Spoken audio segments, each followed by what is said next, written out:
और बात करते हैं जरा वही लोड शेडिंग के बारे में बात करेंगे, एनर्जी जनरेशन के बारे में बात करेंगे, ख्वाजा आसिफ साहब की वजारत के बारे में बात करेंगे, जिस पर पहले ही इतने सवाल आते हैं कि और सवालात पे सवालात उठाना एक पलंदे को बड़ा करने वाली बात है। लेकिन अब नई चीज सामने आई है नाज़रीन, पावर जनरेशन के लिए हमारे अपने मंसूबे तो लगने ही लगने हैं, हमारे अपने कई मंसूबे जो अभी तक प्रॉपरली काम नहीं कर पा रहे उस तरीके से जैसे दावा किया गया था। अब नई चीज सामने आई है, हमारे एक दोस्त मुल्क की जानिब से एक ऐसा पावर जनरेशन यूनिट दिया गया है जो पता नहीं पावर जनरेट करेगा या सिर्फ और सिर्फ फ्यूल खाएगा। सोहेल साहब, यूएई की तरफ से तोहफे में मिली है कोई चीज, ये तोहफा हमारे लिए बेहतर होगा या ये भी कौमी खजाने पे भारी होगा? निका, ये कहा जाता है पुराने वक्तों में बादशाह जब किसी का इम्तिहान लेना चाहते थे ना या कोई उससे बदला लेना होता था तो उसको हाथी तोहफे में दे दिया जाता था कि जाएं इसकी परवरिश करें, इसकी देखभाल करें। तो उसे जो बंदा उसका टेक केयर करता था उसे लग पता जाता था। मुझे लगता है कि ये शायद पाकिस्तान को मुत्तहिदा अरब अमारात के हमारा दोस्त मुल्क है, शायद ये हाथी एक दिया गया कि आप इसकी परवरिश कीजिए। 350 मेगावाट का ये थर्मल पावर प्लांट था, 2008 में पाकिस्तान को तोहफे में दिया गया। पीपल्स पार्टी के दौर हुकूमत था और उस वक्त बिजली के बहुत क्राइसिस भी था।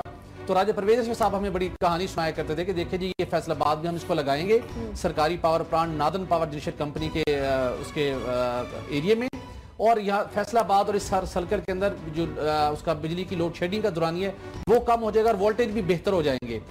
सब लोग मुतवक्के थे कि ये ऐसा काम होगा। उसके बाद ये जब कराची पोर्ट पर पहुंचा, इसको फैसलाबाद लाने के लिए, इसकी ट्रांसपोर्टेशन के लिए अब पता चला है कि 10 करोड़ रुपए के किरायाजात की मद में अदा किया गया। प्लांट वहां पर पहुंचा हुआ है, 8 साल हो गए, लेकिन अभी तक वो उसकी ना फिटिंग हो सकी है, वो जमीन पर पड़ा हुआ है। और अब पता चला कि जो उसकी एफिशिएंसी फैक्टर है, जो उसकी बिजली के फ्यूल लागत है वो इतनी कम है कि इतनी ज्यादा है, फ्यूल की खपत बहुत ज्यादा है कि उसको चलाना इकोनॉमिकल नहीं है। जो हमारे पावर प्लांट्स 1970 में लगे थे उनके मुकाबले में भी ये दोहरी महंगी बिजली पैदा करेगा। अब ऑडिट ने भी ऑब्जर्वेशन दिए कि जब इस प्लांट ने ऑपरेशनल नहीं हो सकता था, इसकी एफिशिएंसी फैक्टर बहुत कम था, तो इसके ऊपर 10 करोड़ रुपए खर्च क्यों किए गए सरकारी रकम के, इसको वहां से ट्रांसपोर्ट करके यहां लाया गया। और अब ये कहा जा रहा है कि जो इंजीनियर्स हैं कि पाकिस्तान के अंदर ये फिजिबल नहीं है। उसके बाद इसके काफी सारे जो इसके अहम इसके आलात थे वो वहां से गायब हो चुके हैं, प्लांट को जंग लग रहा है, वहां पड़ा हुआ है। अब वजारत पानी बिजली सख्त परेशान है कि इसका क्या किया जाए। अब एक तजवीज सामने आई है वहां से उस ग्रुप की जाने से कि चूंकि ये प्लांट ऑपरेशनल नहीं हो सकता तो इसको बतौर स्क्रैप बेच दिया जाए, यानी कि इसका सरिया बन सकता है बहुत अच्छे तरीके के साथ, इसको बेच दिया जाए। अब मुझे खुद ये लगता है कि चूंकि ये चल नहीं सकता और इसे अगर ये चलाया गया इससे बिजली की बहुत महंगी पैदा होगी। 10 करोड़ रुपए इसकी ट्रांसपोर्टेशन पे खर्च हो चुके हैं, तो मेरे ख्याल में अल्टीमेटली इसको स्क्रैप पर ही बेचना पड़ेगा और किसी ये स्टील मिल के अंदर जाके इसका सरिया या कुछ और मवाद इसका बनेगा। बैकग्राउंड जरा राव साहब के पास है। राव साहब, बैकग्राउंड क्या है इसका, ये कहां से तोहफे में क्यों आया, कैसे ले लिया हमने? एक तो भट्टी साहब के लिए इन्वेस्टिगेट करने की बात ये होगी कि इस स्क्रैप का सरिया कहाँ बनेगा, अगर ये फैसला कर ही लिया गया है तो। ये बुनियादी तौर पे 12 साल हो गए हैं इसके प्रोसेस होते हुए सारे अमल। ये शौकत अजीज साहब ने एक बड़ा जोर शोर से बताया था कि हमें कि यूएई बड़ा हमारा ब्रदर मुल्क हमें गिफ्ट कर रहा है एक प्लांट।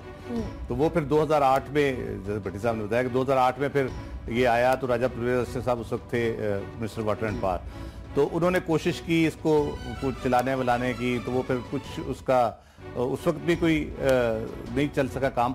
2009 में फिर आसिफ जरदारी साहब जब यूएई गवर्नमेंट ने एहतजाज किया कि हम आपको इतनी सखावत कर रहे हैं आपके लिए, तो आप हमें लिफ्ट ही नहीं करा रहे बिल्कुल इस प्लांट के हवाले से, फिर वो गए वहाँ पे 2009 में आसिफ जरदारी साहब ने एक MOU साइन किया। उनकी वाटर एंड पावर विंग जो है अबू धाबी जो मिनिस्ट्री कह लें आप, उसके बाद थोड़े से जोश जज्बा शुरू हुआ।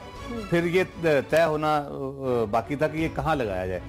जब अबू धाबी गवर्नमेंट से सारी नेगोशिएशंस हुई, शेखुपुरा और फैसलाबाद दो उनको पॉइंट्स दिए गए कि ये दो हैं। शेखुपुरा को उन्होंने रिजेक्ट कर दिया, उन्होंने कहा ये नहीं ठीक, आप फैसलाबाद में इसको लगाएं। फिर फैसलाबाद उसको मूव किया गया, पैसे उसके जो जिसकी बात हम कर रहे हैं 10 करोड़ रुपए उस पर खर्च हुए सारी उसकी मूवमेंट पे। तो फैसलाबाद में 2011 में सिविल वर्क्स इसका शुरू हुआ। तो सिविल वर्क शुरू हुआ, उसके बाद पीपल्स पार्टी गवर्नमेंट जिस किस्म के अजाबों से गुजरी, मेमो गेट और सारा वो शुरू हो गए मसाइल, तो मेरा ख्याल इसकी तरफ किसी ने फिर तवज्जो ही नहीं दी। या शायद ये हमारे यहाँ ये भी होता है कि जो सरकार के लिए प्रॉफिटेबल ना हो या सरकार में काम करने वालों के लिए जो मंसूबे प्रॉफिटेबल ना हो, जिसमें सीधे लफ्जों में कमीशन ना बन रहा हो, तो वो उसको जरा कम ही लिफ्ट कराई जाती है।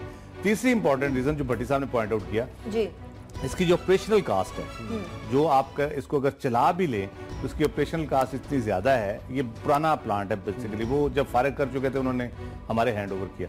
इसकी ऑपरेशनल कास्ट बहुत ज्यादा है, तो ये फिजिबल किसी सूरत नहीं है। अगर आप इसको चला भी लें, कर भी लें, तो ये एक और नंदीपुर आपके लिए बन जाएगा। सही। तो इसलिए इसको अब जाहिर है उसका फिर मेरा ख्याल है सरिया ही बनेगा अल्टीमेटली। और भट्टी साहब को मैं गुजारिश करूंगा नजर जरूर रखें सरिया कौन बनाता है। तरक्याती काम बहुत ज्यादा हो रहे हैं, मेट्रो बन रही है, फ्लाईओवर्स बन रहे हैं, तो वो सरिया कहीं ना कहीं यूज हो जाएगा ना। यहाँ पे तो प्लांट अब कहीं यूज नहीं हो रहा। ठीक है, चलिए अगले टॉपिक की तरफ चलते हैं। इकोनॉमी की बात कर रहे हैं, इकोनॉमी का ये हाल हो रहा है। अगर आपने इसको वर्केबल भी बनाना है इस वाले पावर प्लांट को, तो 14 अरब रुपए लगाने पड़ेंगे। 14 अरब रुपए लगाकर महंगी ही बिजली लगानी है, तो इससे अच्छा किसी ऐसे प्रोजेक्ट की तरफ जाया जाए जो थोड़ी सस्ती बिजली दे दे आवाम को। अगले